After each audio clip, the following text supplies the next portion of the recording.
Las opiniones y comentarios expresados en el siguiente espacio son exclusiva potestad de quienes lo emiten. Esta empresa televisora exime su responsabilidad o participación en los mismos.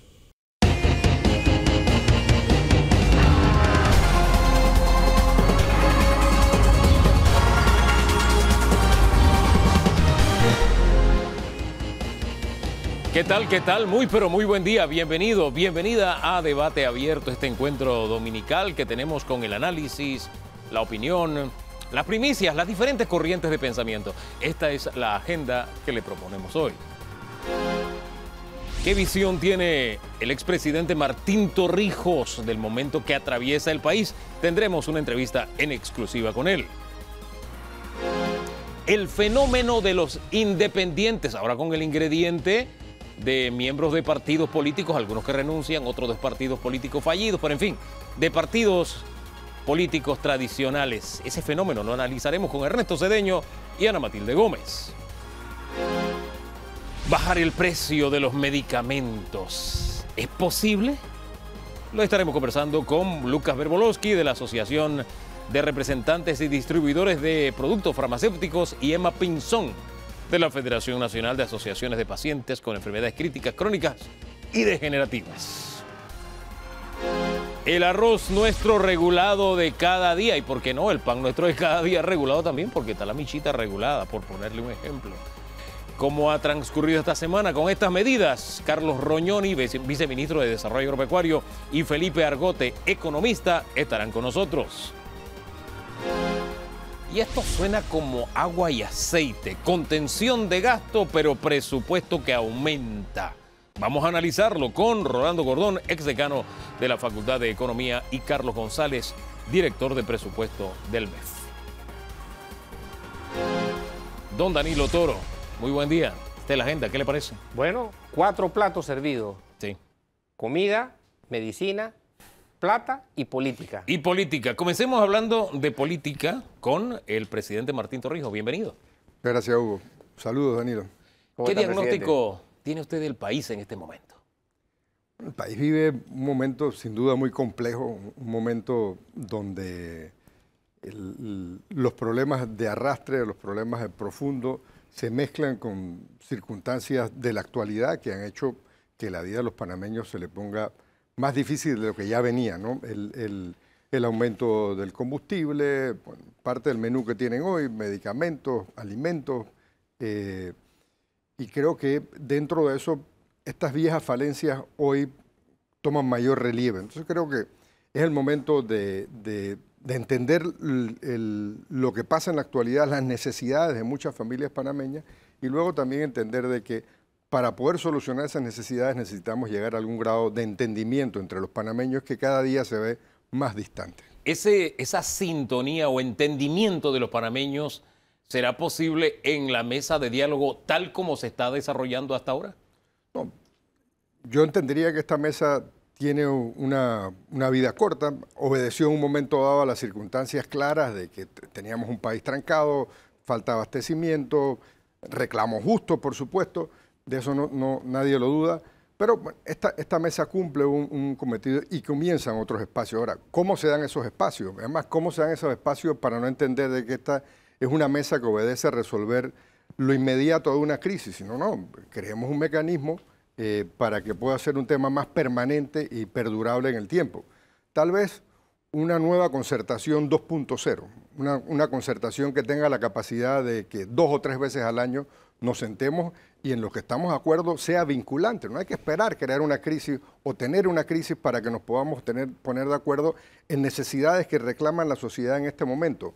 Se necesita poder escuchar, atender esas necesidades y pasar a crear condiciones para que el país siga prosperando. Ahora, condiciones para que el país siga prosperando y nos podamos seguir comunicando y entendiendo. ¿Será posible cuando tenemos una mesa de diálogo donde se está pidiendo rabo y oreja y donde de allí están saliendo personas que tienen un plan político para las próximas elecciones? Incluso ahí tienen una plataforma y una vitrina. ¿Usted cree que van a permitir que otros sectores se puedan sumar? Hombre, yo entiendo por lo que se ha planteado que esto es una mesa corta, que entendía lo urgente como lo que ha planteado la Iglesia. ahí el futuro del país no se puede discutir con un solo sector o con sectores que en un momento dado pudieron interpretar el sentir de los panameños que el gobierno no pudo, no supo anticipar y que se creó y se generó en ese estallido social que vimos hace algunas semanas. Pero ese otro mecanismo es un mecanismo mucho más amplio. Por eso te decía que tal vez una especie de concertación con más fuerza, con más diente, donde nos hagamos el propósito de sentarnos un par de veces al año y poder llevar el pulso. O sea, yo creo que hay que corregir lo que hemos venido creando. ¿Tendrá espacio político el gobierno o el liderazgo suficiente para dar ese siguiente paso? ¿O quién podría dar ese siguiente paso de hacer un diálogo más inclusivo si el gobierno en esa mesa uno ve que está como esquinado, como que lo tienen contra la esquina? Bueno, esta no es la mesa permanente. Después vendrá una mesa que atiende un poco más los temas de fondo. Y allí yo creo que bueno, ya están, o sea, distintos sectores diciendo, yo quiero participar, yo quiero expresarme, yo tengo ideas, yo quiero tratar de contribuir al futuro del país. Entonces yo creo que no es un tema del gobierno contra alguien, es cómo hacemos que el gobierno se forme parte y pueda recuperar iniciativa política para liderar algunas transformaciones que se requieren para que no vivamos estancados en esta constante confrontación que realmente no ayuda al país. Don Danilo. Cuando hay condiciones que homogenizan a sectores y todo indica que aquí hubo una homogenización de sectores que evidenciaron diferencias, porque dentro de las protestas había diferencias claras entre los que estaban en Veraguas y los que estaban acá en Panamá. Hubo choques. Y los que estaban en Oriente Chiricano también. Exacto, o sea, había claras diferencias. Cuando uno escuchaba sus discursos uno se daba cuenta de las diferencias que había. Pero los denominadores comunes, esa homogenización de intereses, le llevan a pensar, wow, llegaron a un punto en que esa coincidencia les resulta favorable.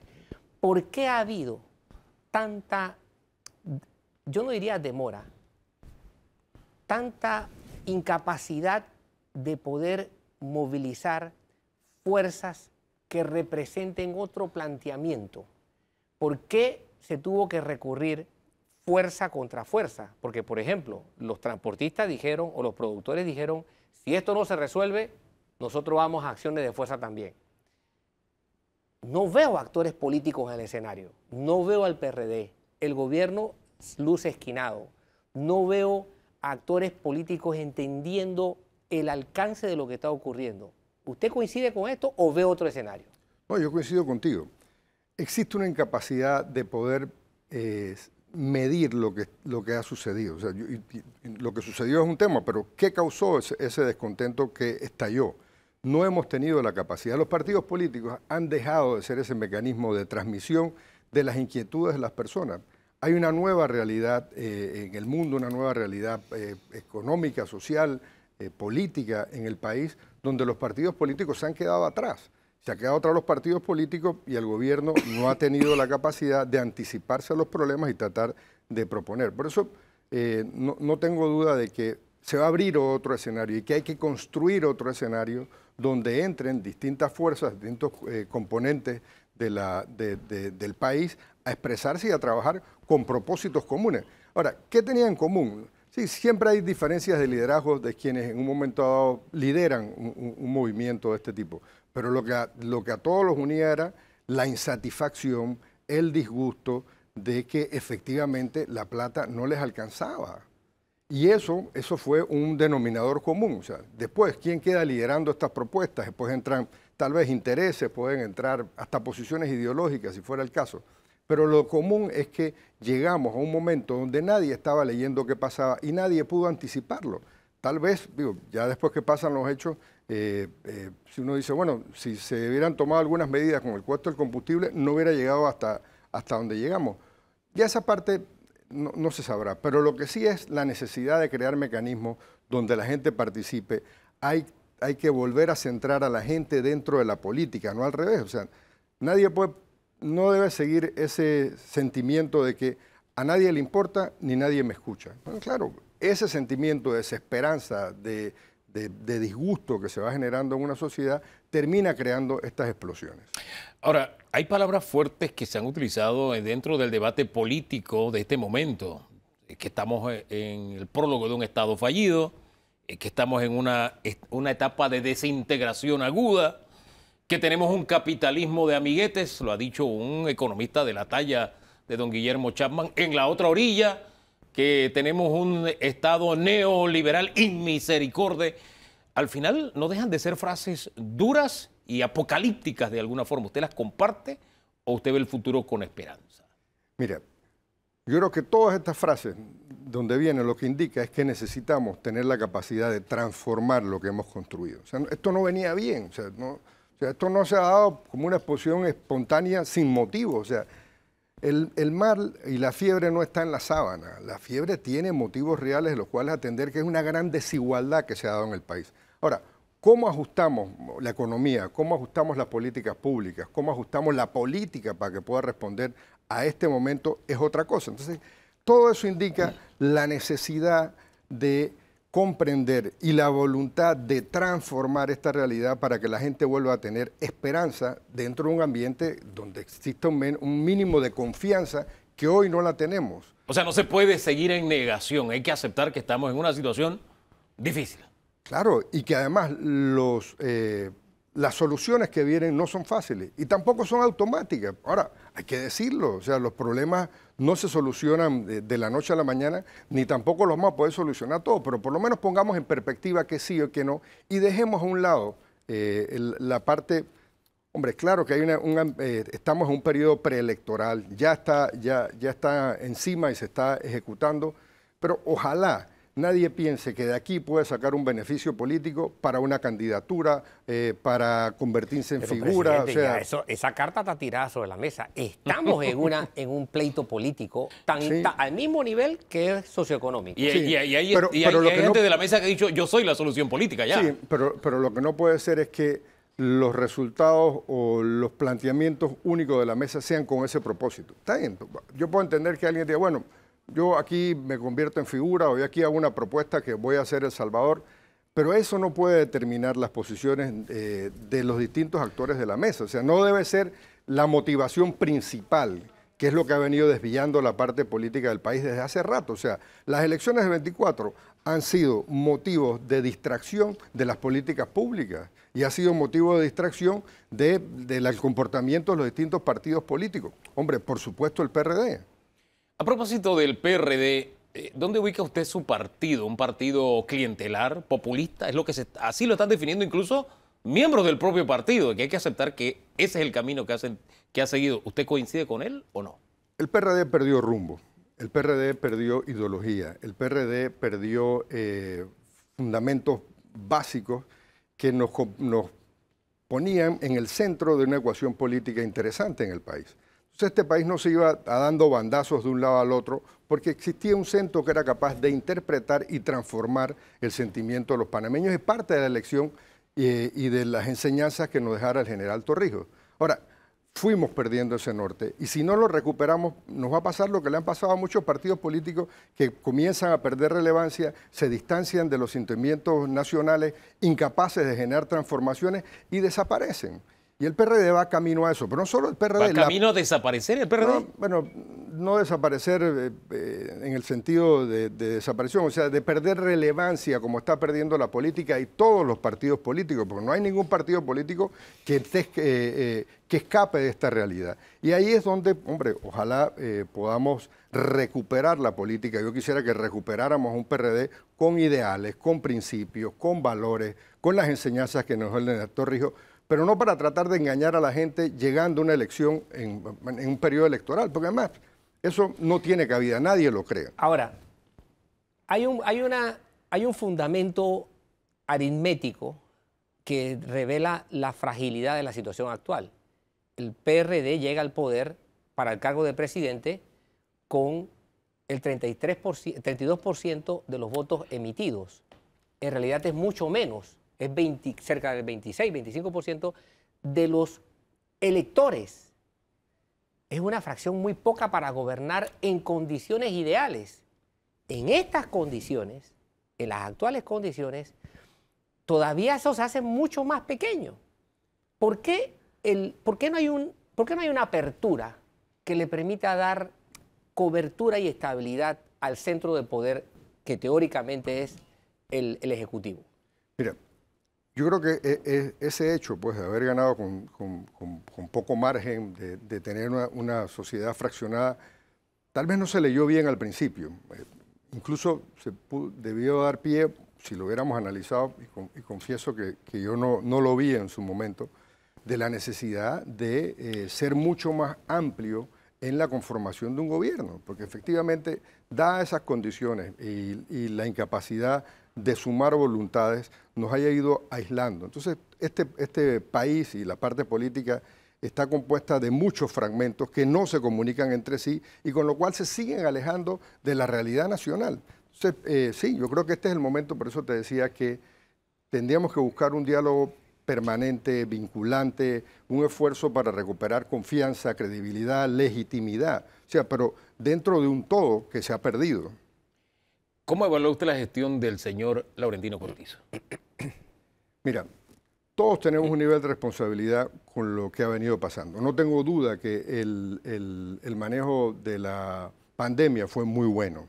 La vacunación, nos podrán decir hoy que si estuvimos mucho tiempo cerrados, ¿no? Yo creo que además se demostró un liderazgo, ¿no? El Ejecutivo estaba liderando el esfuerzo, dándole seguridad a los ciudadanos ante una gran incertidumbre y temor que costó, hombre, obviamente por las vidas que ha costado la pandemia. Pero de ahí acá se ha dado una disputa de liderazgo político dentro del país entre el Ejecutivo y el Legislativo. Y eso ha distraído realmente la agenda nacional a una agenda más de competencia entre uno y el otro, pero no realmente en la oportunidad de mirar al país un poquito más allá, o sea, un poquito más adelante. Y creo que ahí el presidente hoy tiene esa oportunidad de corregirlo, ya sea buscando fuerzas que acompañen el gobierno o creando una visión donde las coincidencias nos puedan unir a los panameños. Eso de buscando fuerzas me recordó la propia campaña del presidente, uniendo fuerzas. Y me ubica en la persona política de Martín Torrijos. ¿Ya decidió su futuro político? No. Yo ahora mismo creo que el país requiere, y espero poder aportar de experiencias, del hecho de haber estado en la política, haber sido presidente, ser secretario general, y ahí estoy. O sea, no es un afán político con el que estoy opinando, creo que con un afán de tratar de corregir, ¿no? ¿No le pican los pies por regresar a la presidencia de la República? No, la verdad que gracias a Dios he tenido experiencias muy gratificantes, tengo temas que hacer, pero obviamente la política a todos nos interesa de una manera u otra. Cuando se dio la elección del presidente y de la junta directiva de la Asamblea, yo dije en ese momento que estaba ocurriendo un desplazamiento del centro de poder y que se estaba yendo hacia la Asamblea. Y que eso mermaba la tradición política de Panamá de tener un presidencialismo fuerte. El país no estaba preparado para ese desplazamiento porque esto no es un régimen parlamentario.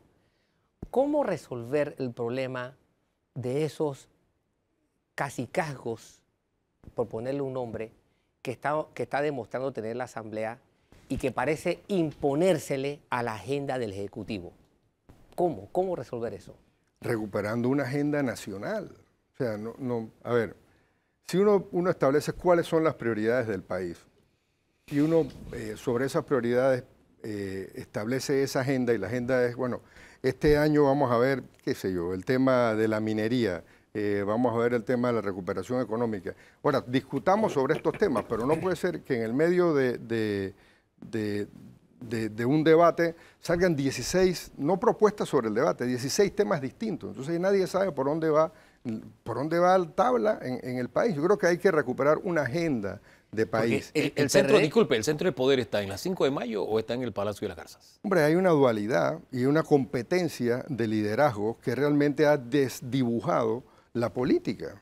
Es que el PRD, pese a ese 32% de los votos emitidos, lo tenía todo. Diputados, alcaldes, representantes, ejecutivos, nombró más miembros a la Corte de lo que se tenía pensado. Todo. Pero parece que estuviera en dos mundos. ¿Sabe? Me quedé pensando en su respuesta anterior de su colaboración en política y me quedo pensando en el papel que llena un expresidente. Cuando usted habla, lo escuchan, lo llaman para pedirle consejo. Las reacciones, bueno, no quiero medir las reacciones en las redes porque en las redes es muy especial, ¿no? Ahí la descalificación es un deporte nacional. Pero de verdad, eso de ser expresidente, ¿con qué se come en este país? Bueno, decía otro expresidente que somos como un jarrón de esos chinos, que nadie sabe dónde ponerlo, ¿no? Y es una...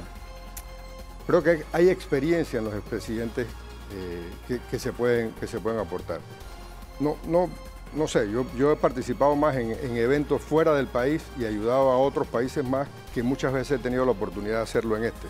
Y acá no le ha dicho a nadie, hey Martín, tú eres la esperanza, tú puedes arreglar esto. No, porque ¿Alguien aquí, le ha dicho al oído eso? No, porque aquí todo el mundo lo está viendo en temas electorales. Y haber salido de la presidencia tan joven, siempre uno queda siendo sospechoso.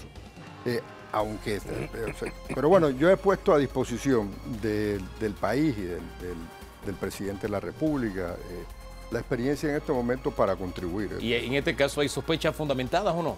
No, porque esta sospecha viene desde que salí. O sea, esto ha sido palo y palo y palo. Dejémoslo hasta ahí. Gracias, presidente. Martín Torrijos, hoy en conversación aquí en Debate Abierto. Vamos a hablar sobre un fenómeno que prácticamente no existía en la época que el joven Martín fue presidente, ¿no? Que todavía sigue siendo joven a propósito. Y es el fenómeno de los independientes. Vamos a analizarlo en segundos nada más aquí en Debate Abierto.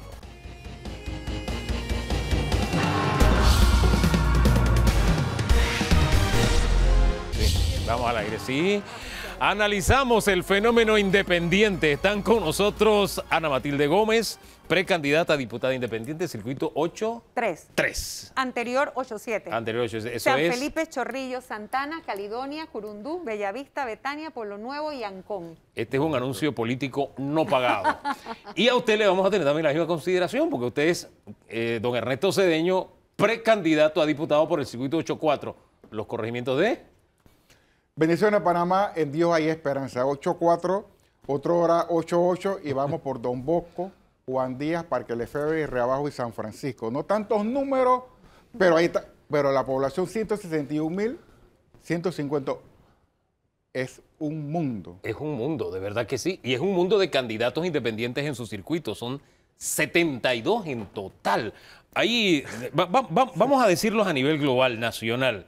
Tribunal Electoral, hay 1.035 postulaciones a cargo de representantes, 458 diputados, 168 alcaldes y 34 presidentes de la República. Una explosión de independientes. Mire que en el circuito, según el presidente del Tribunal Electoral, el de Ana Matilde, 159.132 electores. Y el mío, 8-4, 161.151. O sea, es bastante electores y ojalá haya la oportunidad adecuada para poder llegar a cada uno para pues presentarle la opción de una nueva asamblea. Ahora, no hay cama para tanta gente y la gente que trata, hay mucha gente que ha tratado de subirse a la cama sin ser independiente. Ese fenómeno es nuevo. Bueno, no es tan nuevo, pero sí... ¿Pero así masivo? Sí, ahora ha proliferado porque evidentemente los partidos políticos están en una crisis que es de arrastre. Es decir, no es que es coyuntural, es una crisis que viene hace rato.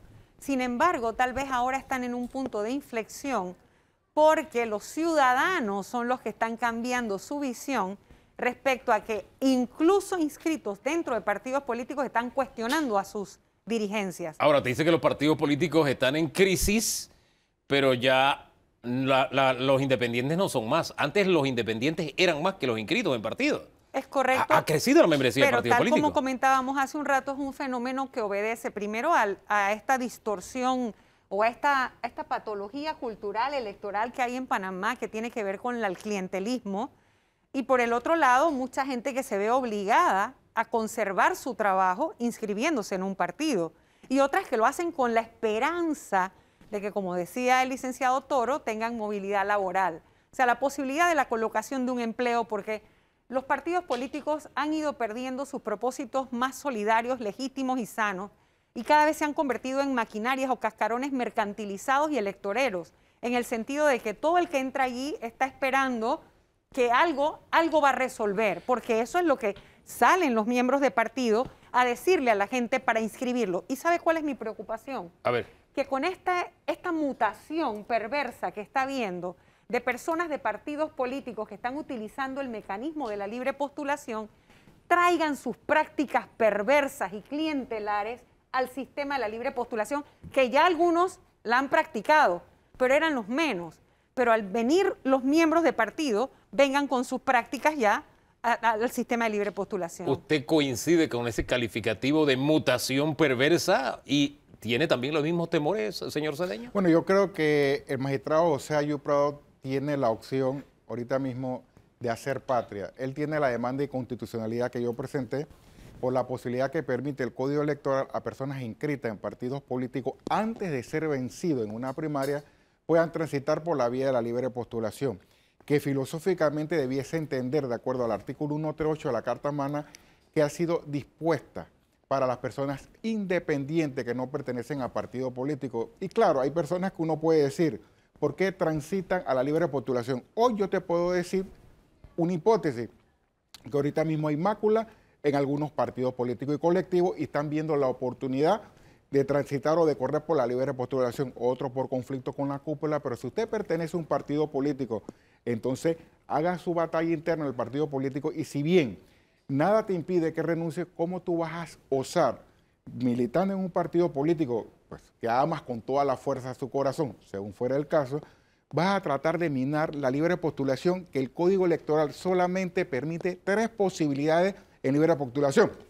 La licenciada Matilde va a tener que luchar con varias personas para poder sortear el primer obstáculo que está entre las 3. Igualmente un servidor y todos los demás. Entonces, estando esa posibilidad mínima, cuando un partido político, tú puedes hacer todas las postulaciones que tú quieres. Entonces, quiero agregar un elemento más, y es que la norma es tan injusta, por eso le llamo esa mutación perversa, la norma es tan injusta que aquel candidato, aquel ciudadano inscrito en partido, que utiliza el mecanismo de la libre postulación para aspirar a un cargo, si no consiguiera las firmas o aún consiguiéndolas, cuando vengan las primarias de su partido puede participar. Entonces ahí hay una doble posibilidad que no tiene el ciudadano que no está inscrito en partidos políticos y es allí donde yo le veo le veo sentido a la demanda de inconstitucionalidad o a la posible inconstitucionalidad, porque los ciudadanos que no hemos estado nunca inscritos en un partido político, como es mi caso, o aquellos que no lo estén en este momento, no tienen otro mecanismo de participación o aspiración política para ser electo a un cargo de elección popular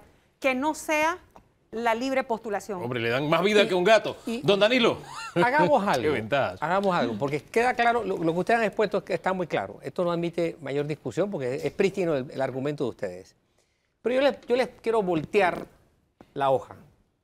¿Y por qué ustedes no tratan de conseguir aliados en esas mismas figuras que, siendo de partidos políticos, quieren ahora correr por la libre postulación? ¿De qué forma? Bueno, esas puntualizaciones que ustedes han hecho y que dejan ver los vicios y las desventajas que hay para los que quieren correr por libre postulación, merecen corregirse a escala de una ley. Pídanle a esos candidatos de partidos políticos que, si ustedes quieren... Pero esto que era la parte de jocosa del programa. Espere. No, escúchame. Danilo. Es que es un desplazamiento político interesante. Ustedes, permítanme terminar, ustedes tendrían que dejar en evidencia el hecho de que esas personas que quieren correr por la libre postulación fueran capaces de presentar, al menos presentar, un proyecto de ley o anteproyecto de ley que atente contra los vicios que ustedes están señalando. Hombre, le está pidiendo mango al palo de guava, me parece. Yo no sé. ¿Qué piensan ustedes? Eso sería una declaración formal de que efectivamente lo que ustedes yo le están voy a decir diciendo... cuál es la declaración formal, que renunciaran a sus partidos. Esa sería la declaración formal. Esa sería formal. una, pero no haciéndolo... No, es que qué ingenuidad política nos puede llevar a pensar que una persona que se está beneficiando del sistema y le está dando la vuelta al sistema, que además tiene facultad legislativa y no lo ha hecho hasta ahora, pero tuvo el código electoral en la reforma y no lo metió, ahora va a presentar una ley autónoma. ¿Hasta ahora se lanzó? No, ay, licenciado, si fuera 28 de noviembre yo le entendería hoy. No. Es que si no existe la exposición de la persona y de los argumentos, si no se devela eso en términos formales, cualquiera va a argumentar siempre lo mismo. Es mi derecho. Ahora, eso tiene también limitaciones. Hay unas limitaciones técnicas, no sé si tú las ves también, Ernesto, pero hay unas limitaciones técnicas y es que un sistema, como es el sistema electoral, no es conveniente estar legislando en parches. Entonces, como eso se hizo de manera sistémica, abrir la puerta ahorita es como abrir una caja de Pandora. Llevar una reforma de esa naturaleza significa que se pueda tocar cualquier cosa cuando usted abre el debate. Y ya no se puede, ya el PLAGEL está abierto, el Plan General de Elecciones ya está en marcha.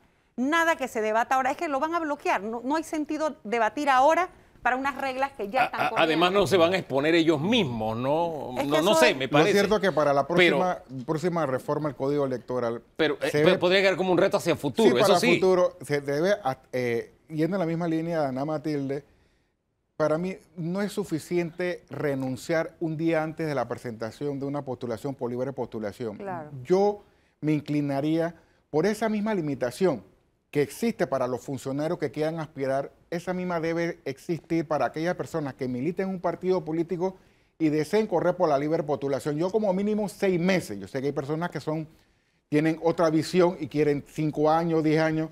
Mínimamente, si usted quiere aspirar a libre postulación, antes de presentarte como precandidato, tú debiste o debes renunciar a un colectivo político, ¿verdad? Yo no veo Pero con alegría eso, licenciado, que tú digas renunciar hoy para inscribirte mañana a la libre postulación, porque eso no es el sentido filosófico que establece la ley. No es el espíritu de la ley, no es así. Pero es que el recurso tampoco es el de de la ellos es que Constitución. no están en la ilegalidad. ¿Cuál es de la Constitución, dice No, usted? por supuesto Que que no. hubiera- es Por que- supuesto que no, porque el Código Electoral lo permite. Pero Ernesto, pero es que eso viola el espíritu de la Constitución, Claro, porque la Constitución política, cuando establece en los partidos políticos como la base, la plataforma, Sí. dice, y libre postulación, es otra opción, porque precisamente todos los ciudadanos que no estamos inscritos en partidos nos quedábamos con nuestro derecho político, que es un derecho humano, totalmente limitado para aspirar a dirigir los destinos del país o estar en la cosa pública. Es que ahí está el detalle, como decía el filósofo Cantinflas, ya que nos hemos reído un poco esta mañana. Cuando se hablaba de la libre postulación era darle opción u oportunidad Claro a que sí. aquel que no había militado, que no tenía partido político y que quería servirle al país, quería hacer una carrera pública. Y mira lo que dice el artículo 138 de la Constitución. Los partidos políticos expresan el pluralismo político, concurren a la formación y manifestación de la voluntad popular y son instrumentos fundamentales para la participación política, sin perjuicio de la postulación libre en la forma prevista en esta Constitución. Pero en este caso hay perjuicio o no, se desnaturaliza Claro, o Claro no que la sí. figura. Claro Y miren que el sí. fallo de la Corte Suprema de Justicia del 2015 del Pleno y dice, y esa debe ser la filosofía que debiera decantarse el Pleno de la Corte Suprema de Justicia hoy ante la demanda que presenté. Cito, es necesario tomar en cuenta que para poder ser reconocida una candidatura de una persona inscrita en partido político, se requiere que el colectivo político al que pertenece esté debidamente reconocido y subsistente, lo cual se logra cumpliendo con los requisitos legales. Escuche bien, mientras que el candidato por la libre postulación, al no pertenecer a un partido político, no cuenta necesariamente de una agrupación que lo respalde. Pareciera que en este fallo de la Corte Suprema de Justicia fortalece la teoría que la libre postulación debe ser para personas no afiliadas políticamente a partidos. Fortalece la filosofía que Es mi ella, criterio. disculpen, de que una cosa es una cosa y otra cosa es otra. Mírenlo todo lo que usted ha traído de memoria No, con está- su reflexión. está bien. Hasta ese filósofo, continúe. ¿Y por qué no argumentan también, o de repente usted lo hace en su demanda, que el querer, siendo de partido político, el querer ser un candidato libre de postulación automáticamente implica una renuncia tácita al partido? Pero es que ese no es el problema. Yo lo sé. El problema Y es que la norma está vigente ya. Sí, Yo- y yo- tú El no problema puedes es que la recuperar. ley solamente reconoce 3 espacios para la libre postulación, cosa que no hay en los partidos. Además que tenemos esa limitación, si no hay nadie, si la Corte no le impide a los miembros de partido participar, los partidos políticos tendrán todos los espacios de participación, porque bastaría con 3 miembros de partido que su colectivo mismo, incluso los que están en disidencia, por el disgusto que tienen, les salen a firmar y ellos ya logran los espacios. Entonces será un espacio para partidos Para partidos políticos. políticos. Y miren esa- Ahí es donde se desnaturaliza Claro. realmente. Y miren esa claro. posibilidad, supongamos para no hablar de diputaciones, si yo soy un candidato presidencial o aspirante a presidente y yo tengo temor de una libre postulación, yo puedo minar de mis personas afiliadas la libre postulación y lo voy fondeando para que queden entre los tres sabiendo de que no me van a hacer debilidad. ¿Esa posibilidad existe en la realidad en este momento? Pero si ya ha pasado, eso no hay ni que imaginárselo. Si usted no vio la vez pasada que estábamos todos esperando que llegaran un poco de libros de Dimitri Flor y de repente el que se apareció fue Lombana con un poco de libros ahí. Entonces, ya eso ha pasado. O sea, la gente está, mira, se le ha perdido como el respeto a todo el proceso electoral. ¿Por qué? Porque este es un país donde no se respeta el Estado de Derecho y la culpa la tiene la Corte Suprema de Justicia, que no termina de entender la importancia de fallar en tiempo. Porque no importa que usted diga algo bueno si lo dice 20 años después.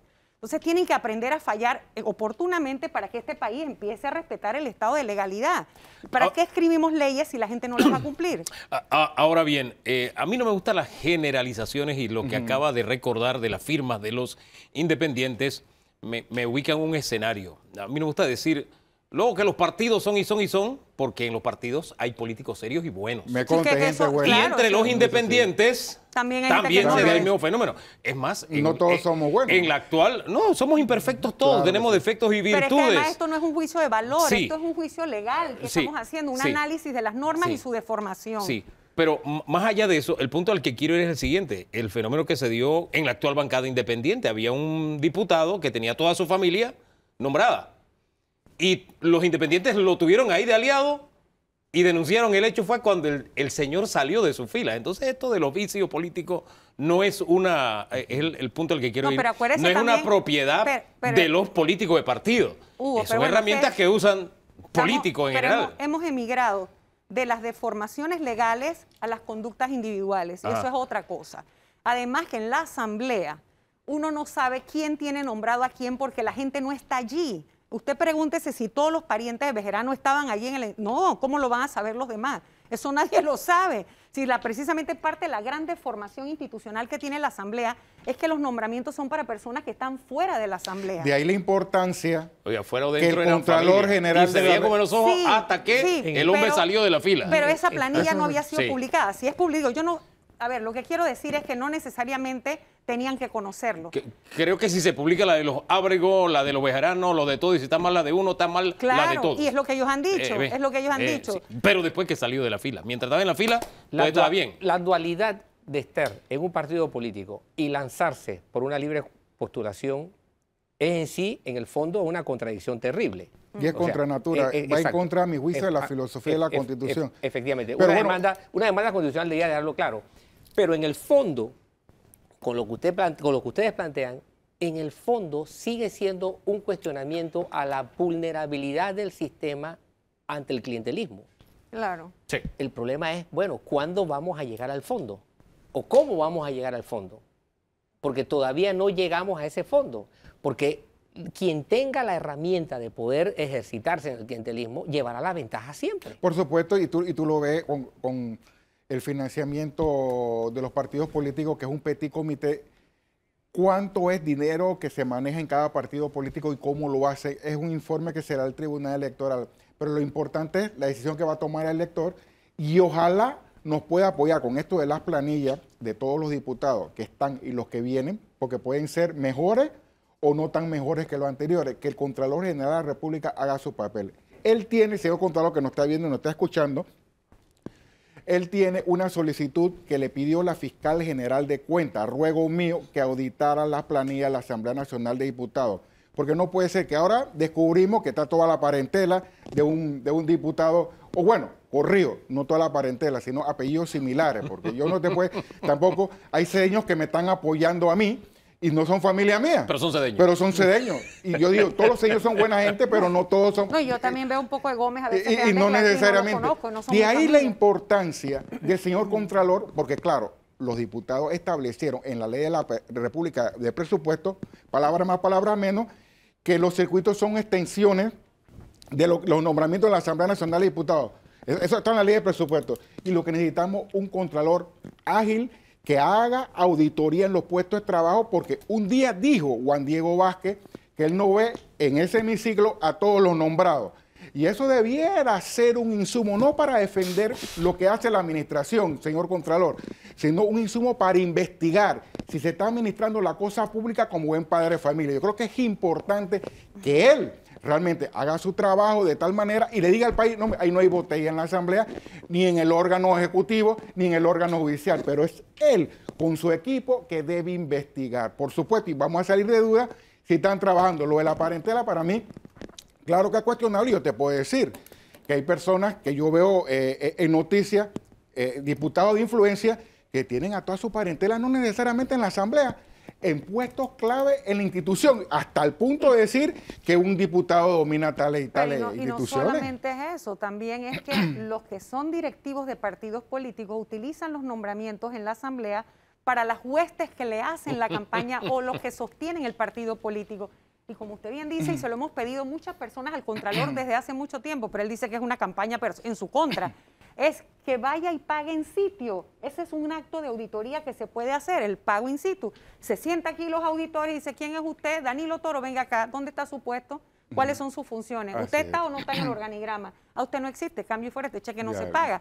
Tan sencillo lo puede hacer, pero hemos visto cada vez que él sale, es que sale a justificar las acciones del gobierno. Señores, gracias por haber estado esta mañana aquí en Debate Abierto, este análisis de dos. Le deseo éxito en su campaña. Igual a Alicia. usted. Bien, aquí como amigos se dan la mano, se apoyan mutuamente. Les recuerdo circuitos Me diferentes. invitó a la proclamación o una propuesta que va a hacer y pienso ir Dios mediante. El 15 comienzan si pasan la primera etapa, ¿no? Que tiene que ser los ratificado por que el ya tribunal. estamos aceptados, Sí. ya podemos arrancar el 15, hay otros que están en el proceso, faltan... ¿Y usted está aceptado? Reciente se me admitió pero ahí tengo que parar una serie de días que establece la norma para ver si hay impugnaciones o no. Tiene que Ya. esperar las impugnaciones, la capacitación y la apertura de la cuenta. Pero vamos a la candela, Dios mediante, con la ayuda de Dios. Necesitamos el apoyo de los seres vivientes porque si no, no entramos en la papeleta. Bueno, nosotros nos vamos son las a la firmas. pausa. En segundos regresamos porque hay una serie de cambios que se han dado en la realidad nacional. Hay control de precios. ¿Qué está causando el control de precios? Se plantea también que se dé en el tema de medicamentos. ¿Qué se ha avanzado en el tema medicamentos? Todo eso viene en segundos aquí en Debate Abierto.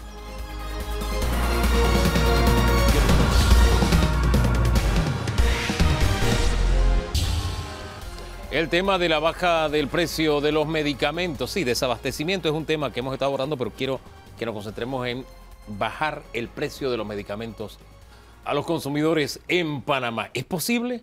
Lucas Verbolowski, representa a la Asociación de Representantes y Distribuidores de Productos Farmacéuticos, nos acompaña. Y también Emma Pinzón, de la Federación Nacional de Asociaciones de Pacientes con Enfermedades Críticas, Crónicas y Degenerativas. Sí, muy bien dicho. Gracias, bienvenidos los dos. Para decir el título del cargo, los dos hay que coger aire, porque son asociaciones con nombres largos. ¿Ah? Este es un tema que ha estado en debate en esta última semana. Fue motivo bandera en el cierre de las calles.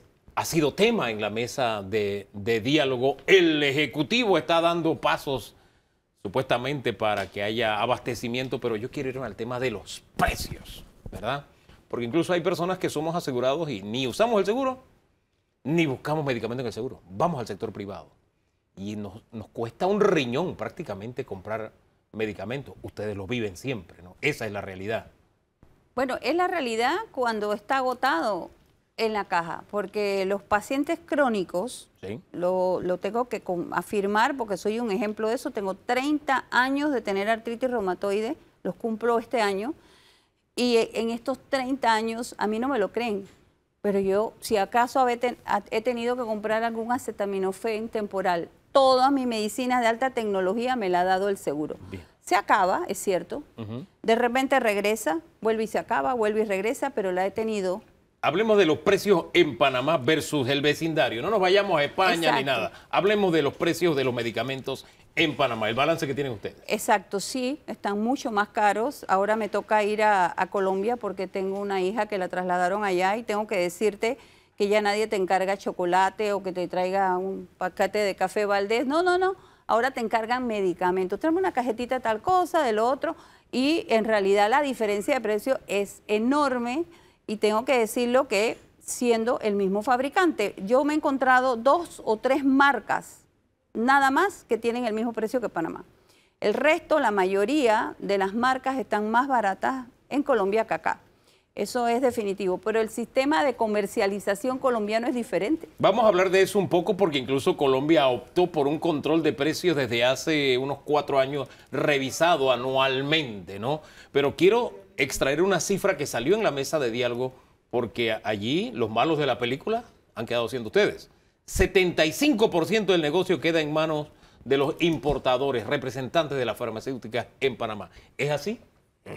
Bueno, yo no sé esas cifras de dónde salen, a lo mejor es verdad, no tengo esa estadística. Pero lo que sí puedo decir es lo siguiente. Estoy de acuerdo con Emma, que efectivamente los precios, y con lo que ustedes dijeron, que los precios en Panamá en la farmacia privada son muy altos, efectivamente. Estoy de acuerdo con Emma que la Caja de Seguro Social es un elemento extraordinario que el panameño tiene a su disposición y que a veces lo echa de menos como si fuera de menor importancia. Ella es un ejemplo vivo de eso. Entonces, sabemos que la Caja de Seguro Social compra a precios extraordinariamente más baratos que la farmacia privada, muy baratos. La mayoría de la gente no sabe eso. Hay políticos que dicen que compra carísimo, es falso, compra baratísimo y las cosas están bajando. Yo tengo unos ejemplos aquí comparando 2011 con 2022. Entonces, de ahí... Deme el global, si no puede ir a medicina específica, deme en global por lo menos para tener una idea. Yo hago la siguiente pregunta en base a eso. ¿Por qué los precios que están en el Seguro Social, con la cual el Seguro Social compra, por qué no están en las farmacias privadas?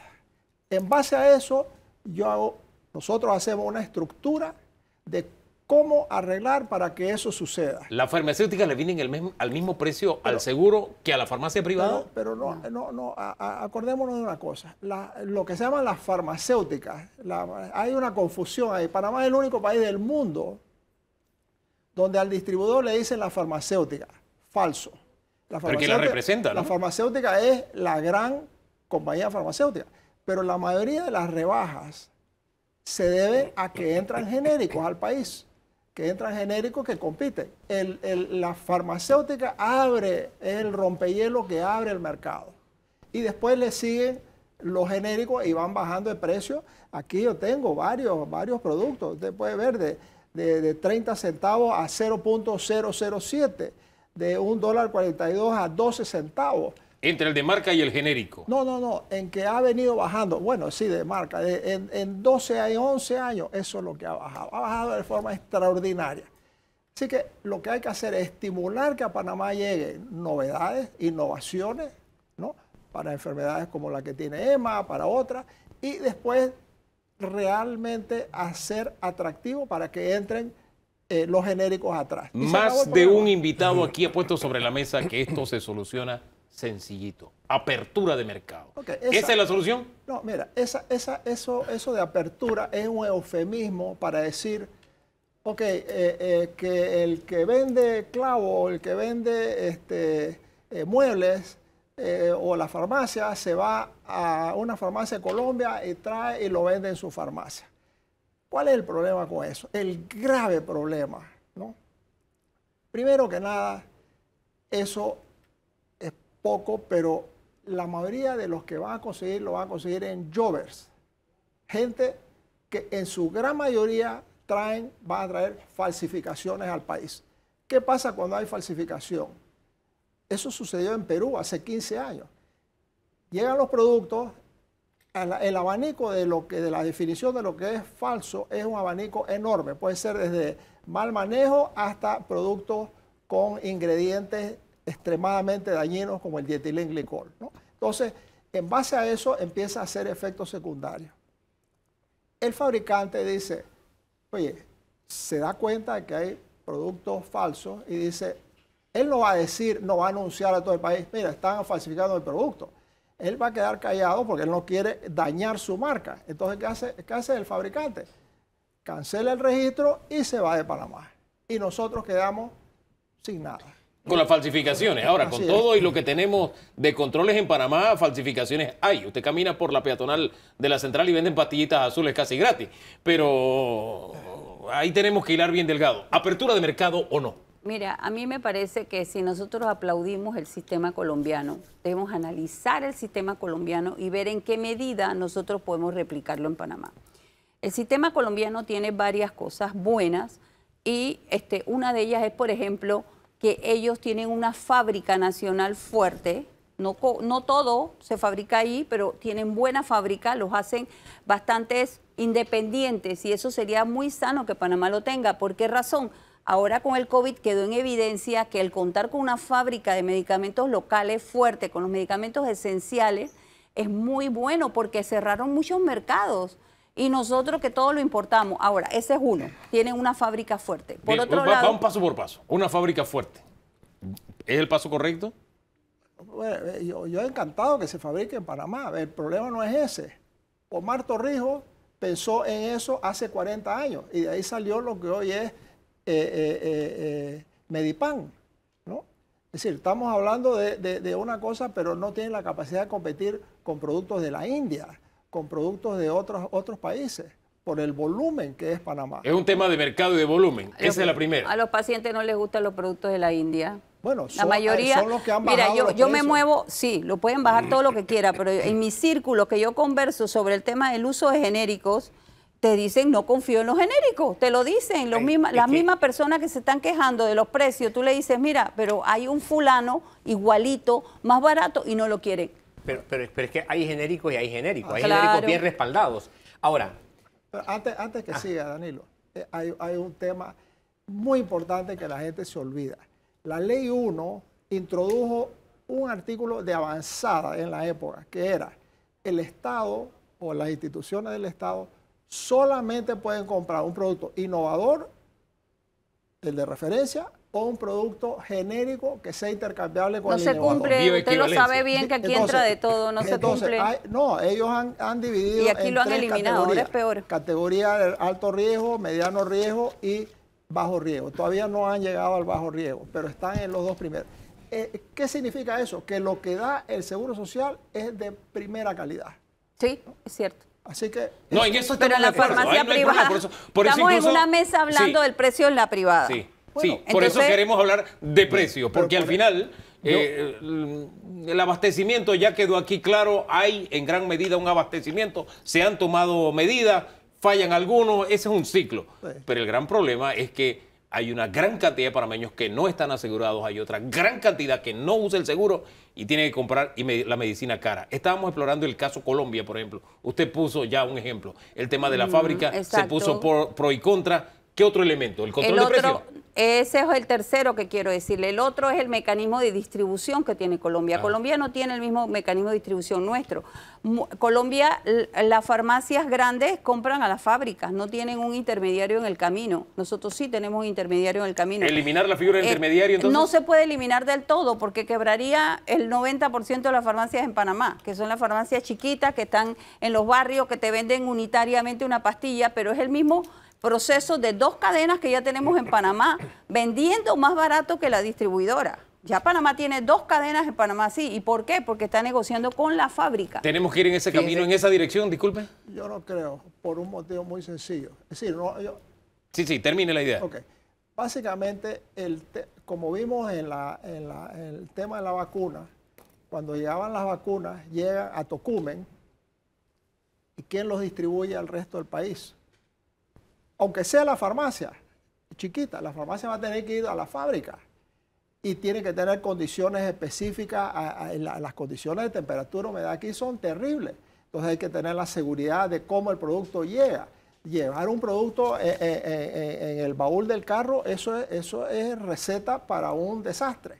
Entonces, ¿qué significa? El distribuidor siempre va a ser necesario. Como cuando uno va al mercado, compra naranja, contrata el carretillero para que se lo lleve al carro. Eso es así. Bueno, lo mismo en los medicamentos. Así que no es imposible evitar que el distribuidor esté en la ecuación. El tema es que lo que surgió, y disculpe, le había dado la palabra a don Danilo, pero es que el tema con la distribución es que aparentemente, según ha quedado evidenciado en la mesa de diálogo, hay 5 distribuidoras, No, 5 familias eso sí no es que verdad. acaparan el 80% del mercado. cuento. ¿Eso es real o no? Bueno, yo no sé esa estadística, pero no es cuenta. La absoluta mayoría de los productos que se venden en el Seguro Social, ¿ok?, son ¿de dónde? Genéricos.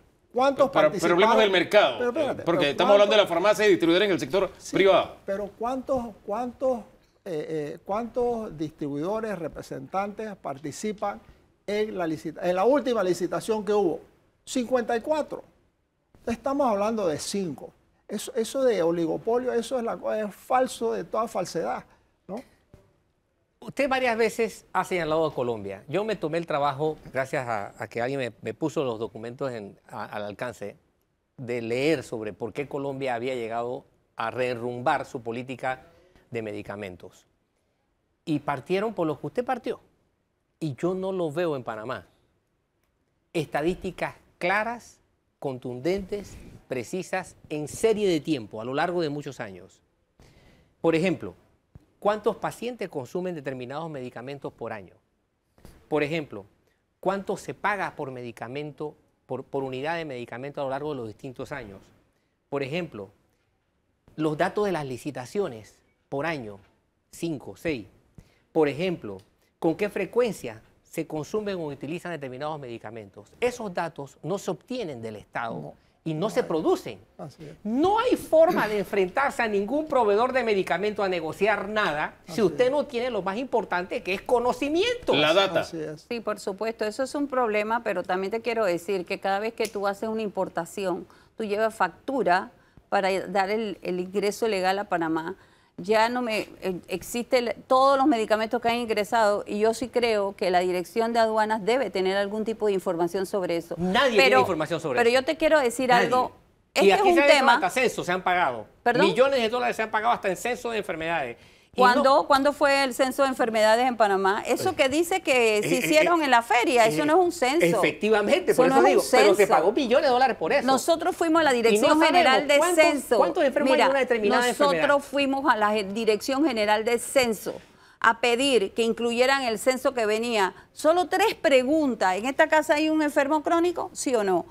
¿Cuántos enfermos crónicos hay en esta casa? Numeral. Y la tercera, ¿qué enfermedad crónica hay aquí? Y nos dijeron que no podían. Entonces, ¿por qué no aprendemos de los colombianos y empezamos por allí? ¿Por qué no? Bueno, siento que eso no va a ser injerencia sobre el precio. Mira, yo creo que aquí es un tema, primero, no creo que ninguna ley te pueda controlar el precio. Puedes hacer la ley que quieras, lo que estamos hablando allá, que están hablando de un descuento. Mira, cualquier ley que tú pongas aquí, si no hay una buena voluntad entre los que están en la cadena, el que fabrica y el que distribuye, yo estoy de acuerdo con él, sí hay que tener un distribuidor, pero puedes tener... Pero, don Lucas, ¿cómo sí, pero para que tener algo? Pero hay que tener ¿qué? Disculpe. Hay que tener un distribuidor, pero hay varias formas cómo negociar con un distribuidor. Bien, pero hay que mejorar la cadena. Por ejemplo, si no se conoce. Bueno, por ejemplo, voy a volver a No me dejas. insistir en la sugerencia nuestra que ustedes no han captado. A ver. Ok. Se estructura una sociedad que funciona como una empresa privada, que es del Estado. Hoy en día, hago la introducción, hoy en día hay 3 problemas graves en el Seguro Social. No hay sistema informático robusto, no sabe esa estadística. Don Lucas, estamos hablando del precio Es que en la privada. yo quiero salirme del tema del Estado para ir a la venta del medicamento en las farmacias. Calma. Sí. Vas a oír. Primero, sistema informático robusto. Segundo, procesos burocráticos complicadísimos. Tercero, recurso humano desmotivado, tóxico, porque viene gente. Bueno, eso, ¿cómo se arregla? ¿Cuánto tiempo toma para arreglar? 1 año, 2 años, 3 años, 5 años, nunca, no sé. No soy muy optimista en eso. Pero, por eso yo digo, ¿y por qué no tener esos precios en el mercado privado? Es lo que he querido explicarle, que también lo hacen en Colombia. ¿Y cómo lo logramos? Ahí voy. ¿Cuál es la fórmula? Me dicen cuándo lo digo. Escúchame. ¿Cuál es? Escúchame, déjame ¿Cuál explicarte. Es? El estilo que hacen en Colombia, en las casas, es que la casa productora da una comisión a la farmacia. Perdón, al distribuidor. Ajá. O sea, el distribuidor no pone el precio final. El fabricante dice, esto costó $5, Sí. lo vas a vender en base a un precio base de 5 y yo te voy a dar una comisión por la venta. Es un total cambio de estilo de trabajo que tenemos. Pero lo que usted ¿Ese no dice cambio es es aplicable? cómo llegaron a esa decisión. Ahora, ¿ese cambio es aplicable a Panamá? Déjame antes terminar mi idea. Una sociedad que funcione como una empresa privada, pero que es del Estado, Sí. hace la licitación y le vende al MINSA, a la Caja de Seguro Social y a la cadena privada. Entonces, el individuo no encuentra en la cadena, en el seguro, va a la farmacia privada y lo consigue. Esa es una. Pero volvemos a lo mismo. Si la caja está comprando disculpe, usa... tiene sentido, porque si la caja está comprando a mejor precio o el Estado está comprando a mejor precio y las estamos comprando a mayor precio en el sector privado, pero los metemos a todos en un solo paquete con un solo precio, tiene por lo menos sentido. Tiene sentido, yo lo encuentro sentido, solamente te quiero hacer una pregunta. ¿Cuál de ustedes dos usa medicamentos? Para que me digan qué medicamentos usan, porque yo les quiero decir cuál está en el seguro y quiero saber si ustedes comprarían el que está en el seguro o seguirían con el medicamento que ustedes usan. Porque es que esa es la situación. Si tú te fijas... Es con el esquema actual, no con el que se está proponiendo. El Seguro Social no va a comprar todos los medicamentos que hay en Panamá. La idea de él es buena, MINSA, yo quiero decirte seguro, que sí, y todo pero el país. sería exclusivamente para ese cuadro básico que tiene la Caja de Seguro Social, que son 650 moléculas, que no están los medicamentos de marca ahí, porque el Seguro Social no compra marcas, 5 o 6 marcas de 650. Claro. Ahora, el control de precios lo hemos evadido un poco, pero Colombia usó la receta del control de precios. ¿Es viable en un mercado como el panameño? No es viable por lo siguiente. A ver. Hace 15 años o 12 años, en Panamá venían los colombianos a comprar sus medicamentos. En esa época, el peso estaba en 1.700, hoy en día está en 4.000. Todo en Colombia es más barato que aquí en Panamá. Entonces, en esa época, en un país que no tiene dólar, que tiene una política monetaria diferente de la nuestra, entonces decidieron, en esa época, bueno, vamos a poner control de precios. Y entonces, ¿qué sucede? El fabricante pone su precio, llega el nuevo fabricante colombiano o de afuera y el único cálculo que hace es decir, a cómo se vende el producto líder del mercado. A $7 y yo quiero venderlo a 25, 30% más barato. Así es. Viene el otro y dice yo quiero venderlo a 50% más barato. Así que todo va ligado con ese nivel. En la medida que el cambio de la moneda hace con que eso se abarata, se vuelva más barato comparado con Panamá, todo el sistema queda mucho más barato. Yo no quiero irme sin dejar algo sobre el tapete, algo que por lo menos dé esperanza. Lo que está haciendo el gobierno en tema precio, olvidemos el desabastecimiento, tema precio, sector privado, ¿tenemos esperanza de que van en una dirección correcta? Hoy en la tarde hay reunión en el bingo, en el Ministerio de Gobierno, para ver la lista de precios para el descuento, que es la propuesta que el gobierno tiene. Ofrecer un descuento a una lista cerrada de medicamentos. La reunión es hoy a la 1 de la tarde, dije hoy. El tema es aquí que esa lista sigue siendo la lista de los medicamentos que más consume la población y que son genéricos.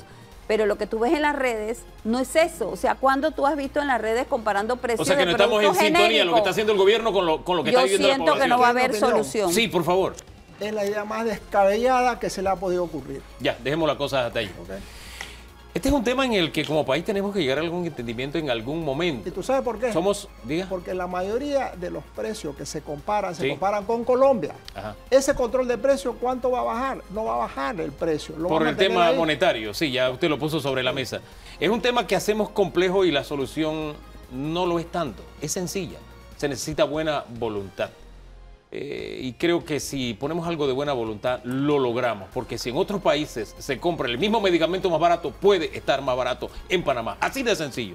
Lo demás son arandelas y excusas y fórmulas para mantener el precio del medicamento caro. Así de sencillo. Si existiera buena voluntad y voluntad política, esto se arregla. Ya llevamos décadas en esto y no lo arreglamos. Pero en fin, vamos a la pausa y volvemos, porque donde sí ha habido control de precios es en algunos productos de la canasta familiar. Ya no es la básica, es familiar. Hay 5 canastas. Una de esas canastas tiene control de precios. Vamos a hablar del tema, lo primero que se está cosechando con este control de precios en segundos, nada más aquí en Debate Abierto.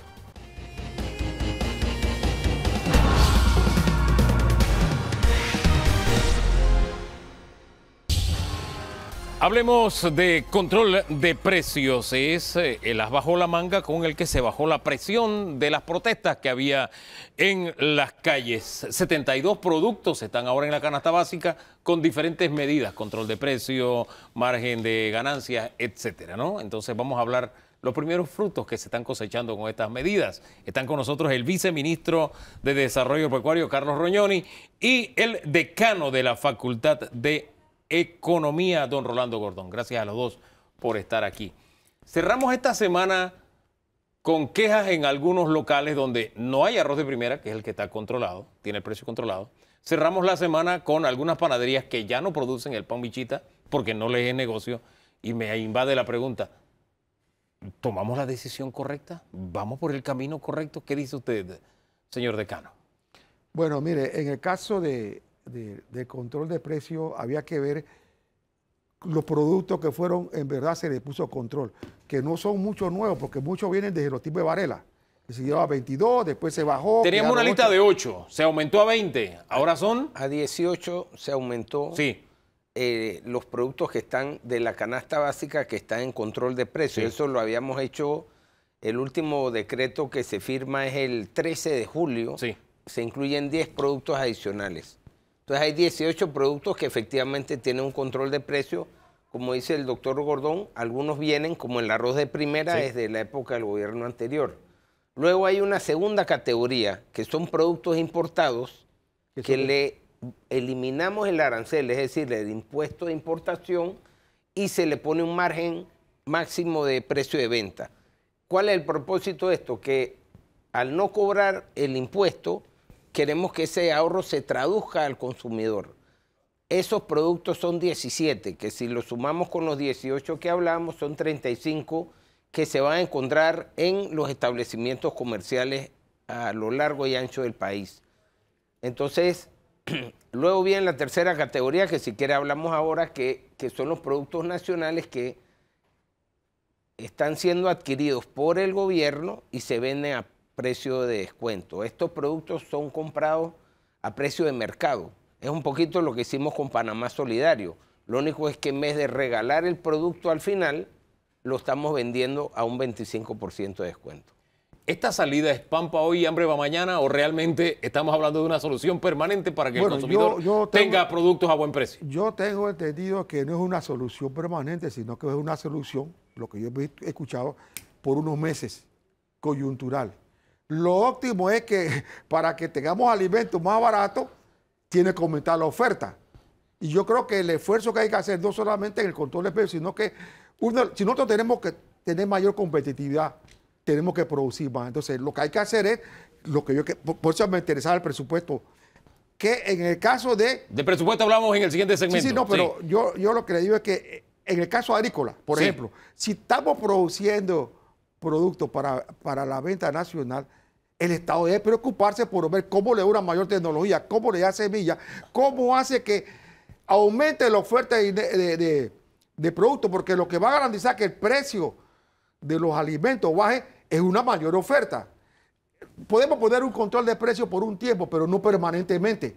Llegará el momento que la gente va, si los costos de producción siguen subiendo porque no hay mejora en el campo, va a tener como consecuencia que va a haber una presión a que los precios se liberen. ¿Cómo equilibramos eso? Y añado que los productores nos están diciendo, no, yo al gobierno no le vendo porque es muy mala paga. Me deben desde el año pasado. Bueno, eso es algo de lo que estamos trabajando en el equipo, de buscar una fórmula parecida a la que tenemos con las petroleras, en la cual se está pagando rápido, inclusive en días, menos de 2 semanas, las cuentas provenientes de la rebaja del combustible. Por lo menos para estos productos que están allí. Correcto, por lo menos para esos productos. Si no pagamos a tiempo, hay un concepto básico en esto, es que nadie está obligado a vendernos tampoco. Entonces, si no ofrecemos unas buenas condiciones de pago y no tener que esperar tanto tiempo, la gente no nos va a vender, y con eso se trastoca el fin del programa, sobre todo de Productos Panamá, que es comprar a un buen precio al productor nacional, a la agroindustria, y ponerlos a la venta a través de las tiendas y las ferias de Lima. Ahí se me adelantó un poco, porque si el gobierno es tan buena paga con las estaciones de combustible, con las distribuidoras de combustible, ¿por qué no lo es con nuestros campesinos? Bueno, nosotros hemos visto en esta situación una oportunidad para pagarles oportunamente a nuestros productores. Definitivamente que tienen el mismo o más derecho de cobrar rápido que las compañías petroleras, Por eso estamos utilizando esa plataforma que se ha utilizado para pagar los 3.25, la diferencia de precio, y poder incorporarlo no solo al plan de Productos Panamá, sino en general a los productos que compramos nosotros. Seguimos produciendo bolsas en Panamá Solidario y seguimos requiriendo pues de suministro, sobre todo de la agroindustria local. A mí lo que me preocupa es que ya han salido algunas panaderías a decir, producir pan michita para mí no es negocio, yo no voy a vender pan michita, y nadie los puede obligar a producir pan michita a propósito. Ya el tema del arroz de primera, Codeco tiene ahí una carga adicional porque ha bajado la disponibilidad de arroz de primera, que es el regulado. ¿A dónde nos va a llevar este control de precio? Por eso preguntaba, ¿es más cara la medicina que la enfermedad? Bueno, repito, mi opinión es que el control de precios, como se está planteando, no es un control permanente. Pero estamos en el 2014 con control de precios, no nos llamemos engaño. Sí, bueno, pero solamente en unos productos. Yo voy y repito, la solución no es seguir controlando los precios eternamente. La solución es aumentar la oferta. En el caso del pan michita es lógico, subieron los costos de producción. Digo, hay escasez debido al problema de Ucrania, de uno de los poderes productores de trigo. Se sabía que eso iba a subir de precio. Y en el arroz se ha mandado. Ahora, lo que yo sí quiero dejar claro es que yo he visto mucho en los periódicos decir que el control de precios va a traer desabastecimiento. Aquí hemos tenido control de precios anteriormente y nunca hemos tenido desabastecimiento. En el tipo de Varela fueron 22 productos y yo no recuerdo que en ese tiempo hubo desabastecimiento. Incluso en el caso de Nito Cortizo, que siguió con la política, tampoco hubo desabastecimiento.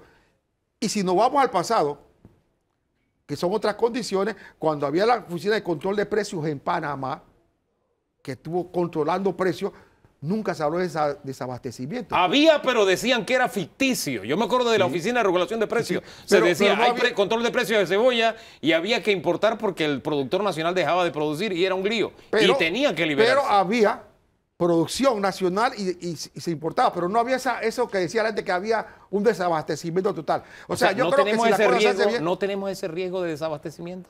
Digo, eso depende de lo que están diciendo. Si ellos van a pagar a tiempo... No, pero todo está en manos del gobierno. Sí, porque mire, si ellos no pagan a tiempo a los agricultores, el agricultor no va a poder sembrar semillas, le van a pagar muy tarde. Todo depende de la coordinación que exista también con el Estado. Sí. Si el Estado no paga a tiempo, vamos a tener problemas. Un buen ejemplo es la cebolla. A ver. Nosotros este año liberamos la cebolla. No está en control de precios. Será una solicitud que nos habían hecho los productores, tanto de tierras altas como tierras bajas. Por la siembra que tuvimos y la cosecha este año, se pudo mantener el precio.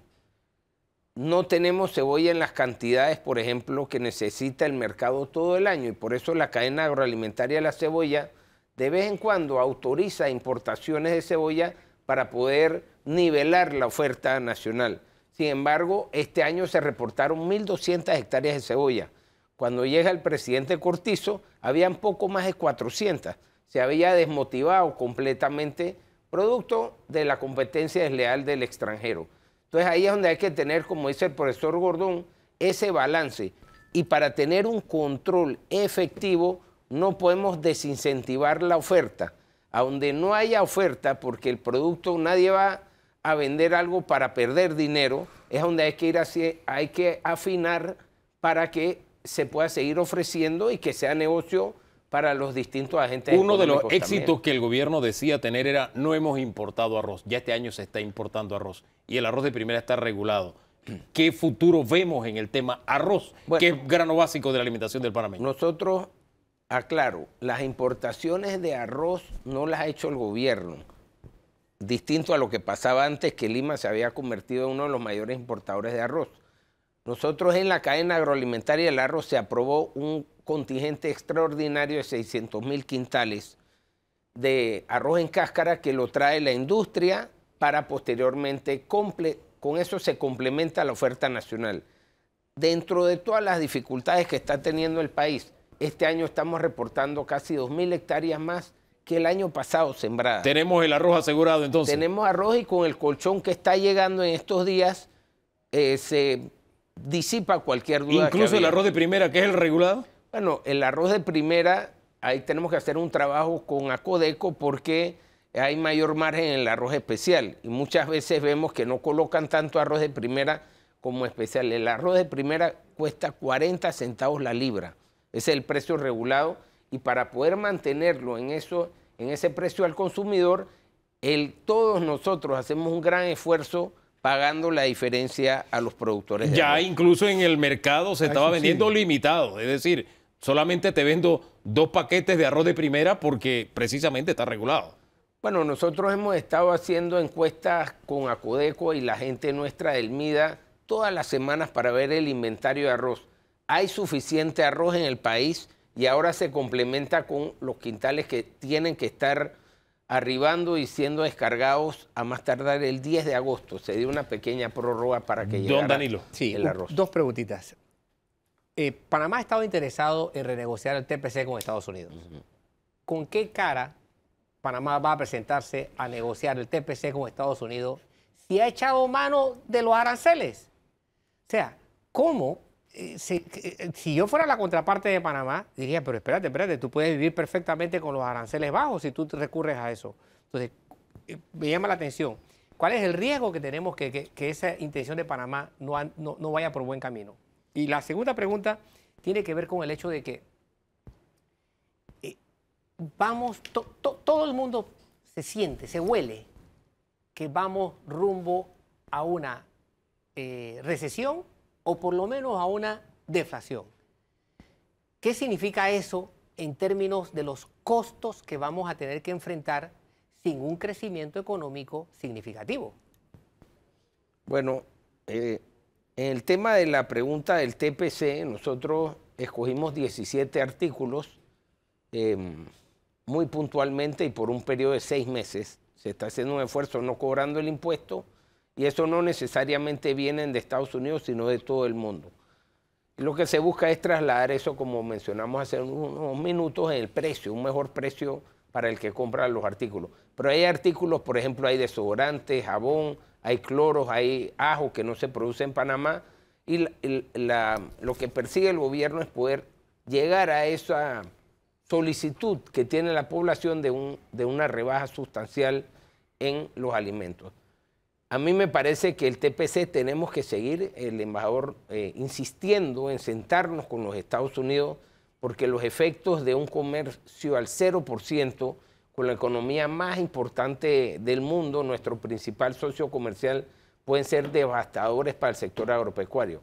Y aquí hay que mirar más allá del tema económico, aquí hay un tema socioeconómico. Si dejamos de producir en nuestras áreas rurales, sobre todo, en las provincias, vamos a tener migración hacia la ciudad y cuando en la ciudad no haya solución vamos a coger para arriba, que es lo que hemos estado diciendo. Lo que sucede en otros países, que hay inclusive caravanas de personas sin esperanza buscando unas oportunidades en Estados Unidos, es lo que queremos evitar. A pesar de todos esos argumentos, no hay fecha para renegociar. No tenemos fecha. Estamos esperando la fecha de parte de las autoridades norteamericanas y el embajador nuestro en Washington está haciendo esas gestiones. Señor Gordón. Bueno, eso era una crónica, una muerte anunciada. Desde el 2007, cuando se comenzó a negociar el tratado y que se plantearon la baja de aranceles, se le venía diciendo a los gobiernos, no me acuerdo, en ese momento estaba gobernando el partido actual, se le decía, están poniendo la carreta por encima de los bueyes. Adelante de los bueyes. ¿Qué significaba? Que estaban firmando tratados y no había un programa para la producción agropecuaria, tecnificarla y bajar los costos. Y después se favoreció la importación. Entonces, ese es el problema que ha habido. O sea, vamos a ser sinceros, la irresponsabilidad es de parte de nosotros, del Estado, porque han sido varios gobiernos, que no cumplieron ni trataron de rebajar los costes de producción en la agricultura y ahora cuando se baja el arancel, estamos igual que entonces ahora 2007. queremos que los norteamericanos ahora lleguen a... Mire, va a ser muy difícil para los norteamericanos, que en eso hay que decirlo, son muy serios en firmar un tratado. Y yo creo que la nación panameña y el Estado debían saber que un tratado es para cumplirse.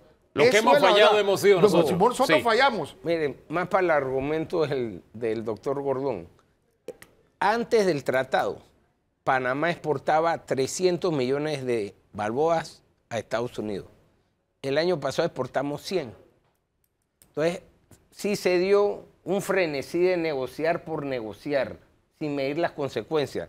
Recordando que nosotros no estamos pidiendo renegociar el tratado en su totalidad, sino en 4 rubros: en arroz, en puerco, en pollo y en algunos productos lácteos. Eso es lo que estamos pidiendo a Estados Unidos, porque eso representa el 50% del Producto Interno Bruto agropecuario.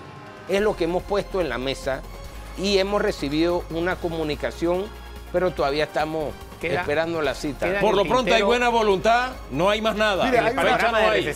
No, mire, hay algo que yo quizás no venga al momento, pero yo recuerdo que el presidente actual, el motivo de su renuncia que él planteó era que no estaba de acuerdo con la negociación del tratado. Sí. Y él salió y se siguió con el tratado.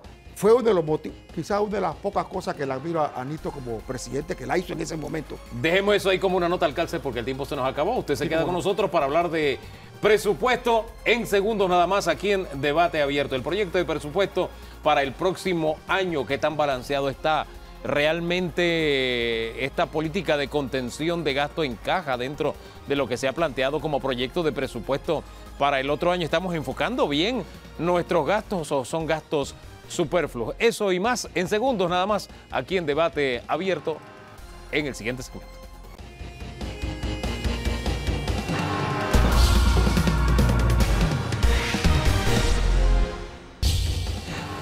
Hablemos un poquito del presupuesto, proyecto de presupuesto del año 2023. Fue presentado esta semana, 27.162.9 millones de dólares el presupuesto para el otro año. Para algunos analistas entra en conflicto con el tema contención de gastos. Vamos a analizar realmente si esto es así. Nos acompaña el director de presupuesto del MEF, también está con nosotros, don Carlos González. Y sigue acompañándonos. Usted está bateando en 2 segmentos ahí de seguido. Don Rolando Gordón, decano o ex decano de la facultad. Decano. ¿Está de decano? Sí. Decano. Santo, ¿qué le puedo decir? Además es popular. Sí, no, es popular. Está en 2 segmentos seguidos. Economista popular. ¿Vamos en la dirección correcta con este presupuesto de la forma en que se ha presentado, señor Gordón? Bueno, yo creo que hay un problema allí en cuanto a lo que la gente está planteando. La gente está entendiendo que contención del gasto público, como yo lo he visto en los periódicos, yo he escuchado muchas veces, es que el presupuesto tiene que ser menor con respecto al año anterior. Eso es un error. Por lo general, los presupuestos siempre son mayores de un año hacia el otro por la sencilla razón de que hay más necesidades que cumplir. O sea, que el gobierno va en la dirección correcta, ¿me está diciendo usted? Es que nunca ha habido un presupuesto que sea menor al año anterior. Siempre el presupuesto va en eso. Yo creo que en cuanto al monto, va en la dirección correcta. El monto siempre tiene que ser mayor porque hay más necesidades. El problema está, que yo lo veo, es que lo que la gente, cuando habla de contención, lo que debe orar, no de contención de gastar menos, sino de reorientar el presupuesto. Yo lo veo así. Lo que hay que hacer es que hay que reorientar el gasto, porque el presupuesto es gasto. Por ejemplo, si nosotros vamos a eliminar una gran cantidad de empleos o vamos a eliminar gastos superfluos, como le llaman mucho, que son eliminar. Digo, no es eliminarlo y eliminar el presupuesto, sino darle una orientación para que ese gasto sea productivo y genere empleo, que es lo que necesitamos. Vamos a poner ejemplos concretos y reales.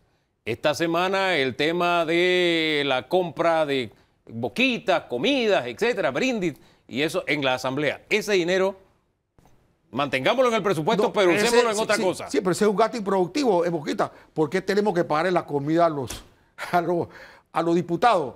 Por ejemplo, ¿por qué tenemos que estar nombrando gente en la asamblea que son improductivas? Que no se ve la producción que hacen. Entonces, ese gasto se puede orientar a otra cosa que sea más productiva. En este momento, ¿cuál es el problema fundamental? Creación de empleo y mayor productividad. Son los 2 aspectos fundamentales que tenemos que tener en cuenta. Entonces, ese dinero, agarrémoslo, por ejemplo, para invertir en agricultura, nueva tecnología,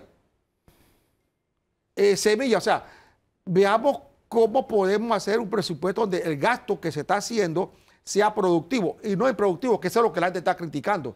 No eliminarlo para que el presupuesto sea más chico, sino darle una orientación que beneficie verdaderamente. El gasto en este momento debe estar dirigido en esos casos a ver cómo con ese gasto generamos empleo productivo, que es lo que no hay, y es el problema fundamental. Mientras en este país nosotros no logremos generar una mayor cantidad de empleos formales y con mayor productividad, el problema no lo vamos a solucionar solamente así. Pero en el tema del Estado, el presupuesto para el otro año en esto, generación de empleo, en vez de gastarlos en comidas, etcétera, alquiler de autos y demás, esos renglones siguen allí en el presupuesto, no ha variado. Bueno, Hugo, tú lo dijiste, este es un tema bastante complicado. Yo creo que el colega ha explicado y ha aclarado el tema del enfoque del ajuste o contención del gasto. Mire, en la jerga presupuestaria, una contención del gasto es en el proceso de ejecución, no en el proceso de formulación. En tal caso, la orientación sería una reducción del gasto, que lo ha explicado muy bien el colega Gordón. Sería una política procíclica, cuando en este momento la economía necesita de alguna manera ser anticíclico, ¿no? Y la misión del Estado es apalancar el esfuerzo del sector privado, que es el que realmente mueve esta economía. Y en ese sentido, tal vez el rol principal del Estado no es crear empleo, es promover actividades que sean productivas y generadoras de empleo. Pero Panamá apunta a generar empleos de calidad. Y en ese sentido, pues las políticas públicas son las que dan mejor respuesta a esta disyuntiva o esta aspiración. El presupuesto del Estado se orienta fundamentalmente a los servicios que el Estado tiene que brindarle a la sociedad y a crear condiciones que permitan a la inversión privada de alguna manera hacer un mejor uso de ese potencial que tiene nuestro país. Para el año 2023, sí, el presupuesto ha hecho algún esfuerzo para reorientar, como lo ha dicho muy bien el profesor Gordón, reorientar la asignación de los recursos hacia necesidades más sentidas o hacia gastos que sean de alguna manera más productivos. Es un esfuerzo que lo hemos venido haciendo desde el 2019, cuando entró este gobierno, a la fecha. Los presupuestos han sido reestructurados, se han ido poniendo algunas restricciones. ¿Usted coincide con todo esto? No, estamos porque usted está escuchándolo. sintiendo. No, está dando una explicación, ¿no? Que es lógico. Es bueno saber que la importancia, y lo dijo muy bien el profesor Gordón, los presupuestos crecen históricamente en medida de las posibilidades o la dinámica de la economía, porque hay año a año una forma de mejorar los recursos con que se financian las operaciones del Estado. Ahora, puede seguir creciendo así porque nuestro presupuesto depende de préstamos, nos podemos seguir endeudando, y de los impuestos. Excelente pregunta. Yo creo que si nosotros vemos la situación pre-crisis, el COVID-19 nos forzó a tomar un nivel de endeudamiento históricamente alto. Pero teníamos la convicción y la conciencia de que no se podía seguir con esos niveles de endeudamiento. Es más, cuando salimos a los mercados, tuvimos que proponerle a los inversionistas y a la banca internacional un plan que garantizara que Panamá iba a regresar a la consolidación fiscal, es decir, a niveles donde la deuda y el servicio de la deuda no tuvieran riesgo de que se incumplieran. De ahí que para el año 2023 el nivel de endeudamiento es menor al que observamos en los 2 años anteriores.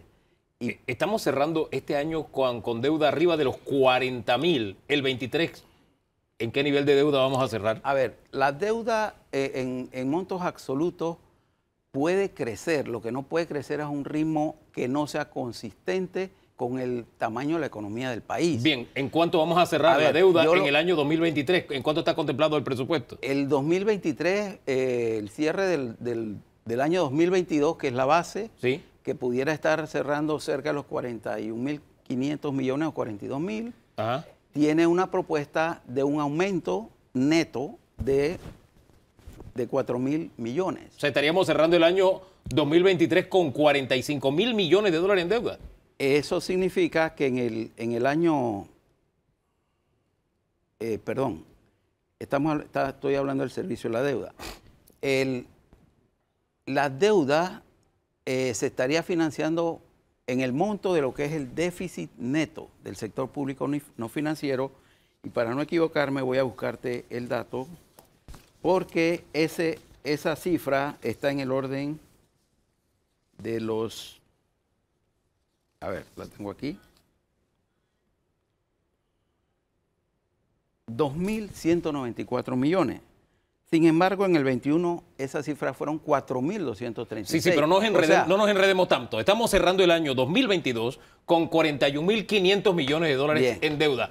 Según el presupuesto, ¿en cuánto estaríamos cerrando el año 2023? El 2023 estaríamos sumando 2.000 millones más. Pero lo que tenemos que ver es el ritmo. Ojo, en el 2020 fueron 5.300 millones que se sumaron a la deuda. O sea, serían 44.000 millones de dólares. Estaríamos cerrando 44.000 millones de dólares en la deuda en 2023.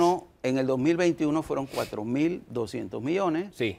En el 22 estamos estimando 2.400 millones, o entre 2.400 y 2.500. Y para el 23 estaría bajando a un aumento de 2.200 millones aproximadamente.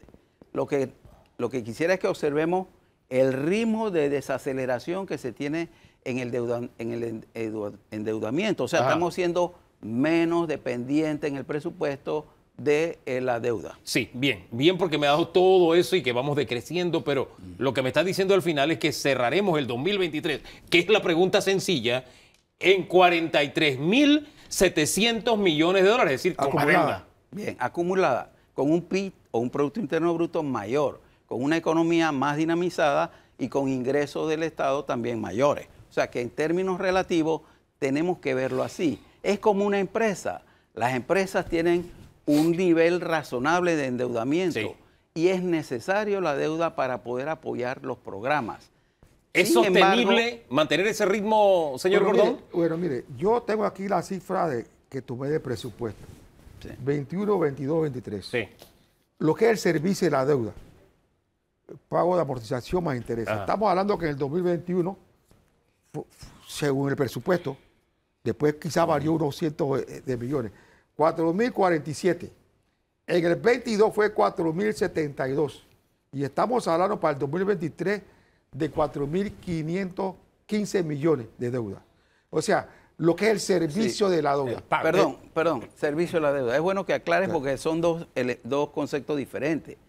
El saldo de deuda y el servicio de deuda. Entonces estamos hablando del servicio anual. No, estábamos hablando del saldo de la deuda. Bueno, yo ahora estoy hablando del servicio de la deuda, por eso lo aclaré.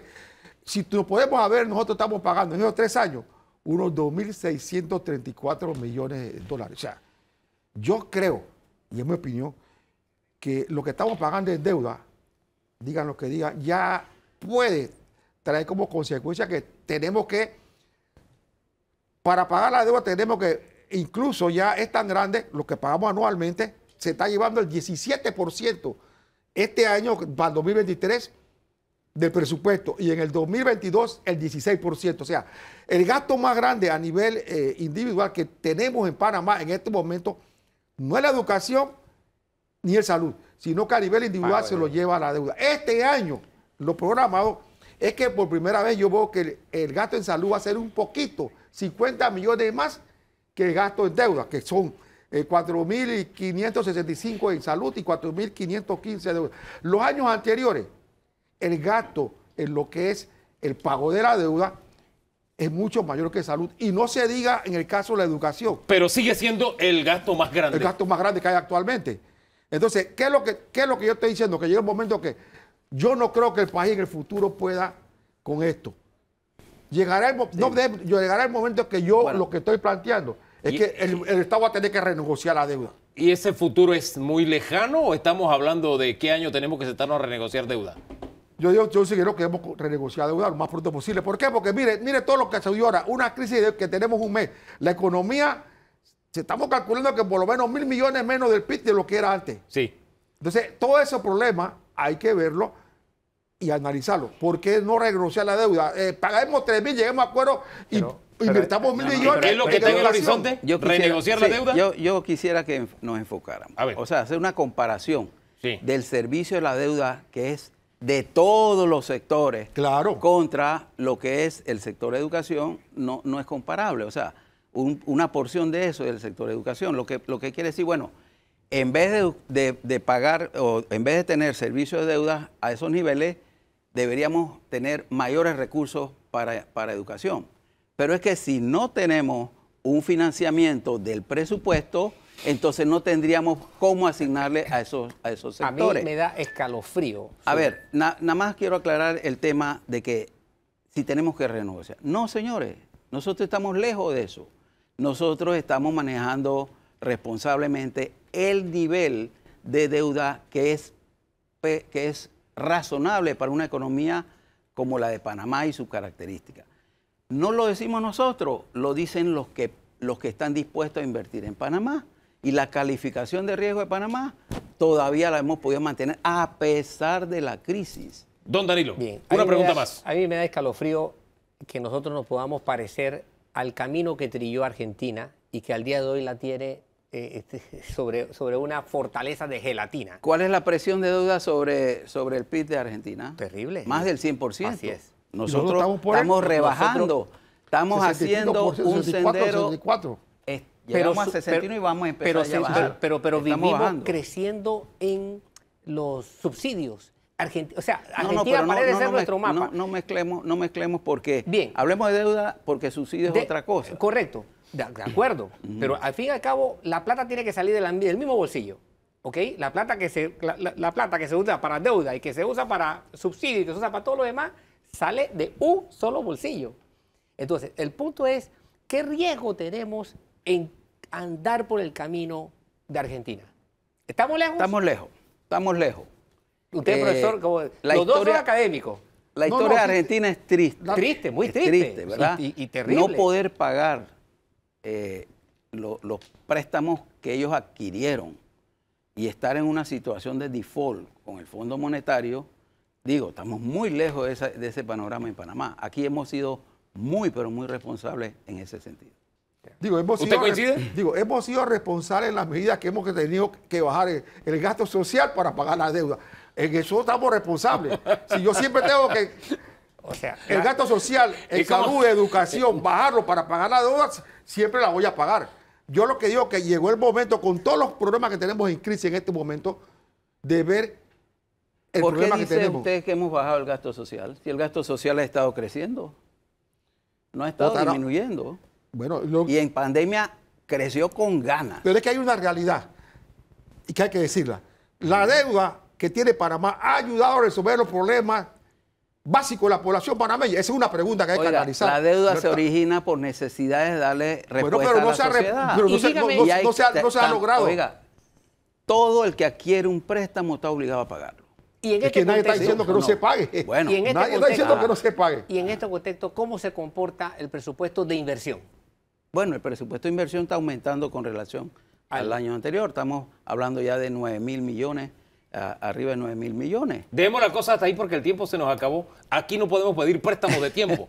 Así que gracias por habernos acompañado. Se nos quedan muchos temas en el tintero realmente. Una cosa interesante que ver también. Sí, gracias a los dos, a usted por habernos acompañado en 2 segmentos también, señor decano, a ustedes por la sintonía. El próximo domingo tenemos una cita nuevamente. De aquí entonces hacemos el esfuerzo, nos regalamos el mejor fin de semana de nuestra vida. La cita a las 3 en Eco TV. Ahí puede ver el programa completo. Gracias.